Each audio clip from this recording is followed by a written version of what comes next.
एक छोटे से गांव में रामू नाम का एक गरीब किसान रहता था। उसके पास बहुत कम जमीन थी और खेती के लिए अच्छे साधन भी नहीं थे।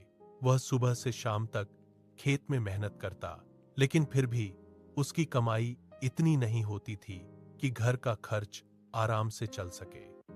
कई बार उसके परिवार को 2 वक्त का खाना भी मुश्किल से मिलता था।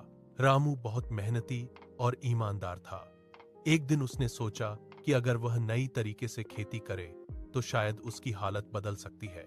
उसने गांव के एक बुजुर्ग किसान से सलाह ली और बेहतर बीज, सही समय पर पानी और खाद देने का तरीका सीखा। शुरुआत में उसे थोड़ा डर लगा, लेकिन उसने हिम्मत नहीं हारी। अगले मौसम में उसकी फसल पहले से कहीं अच्छी हुई। गांव के लोग उसकी खेती देखकर हैरान रह गए। रामू ने अपनी कमाई का कुछ हिस्सा बचाया और उससे और अच्छी खेती के साधन खरीदे। धीरे धीरे उसकी जमीन बढ़ने लगी और उसकी फसल भी हर साल बेहतर होती गई। कुछ ही वर्षों में रामू की गरीबी दूर हो गई। अब वह गांव के सबसे सफल किसानों में गिना जाने लगा।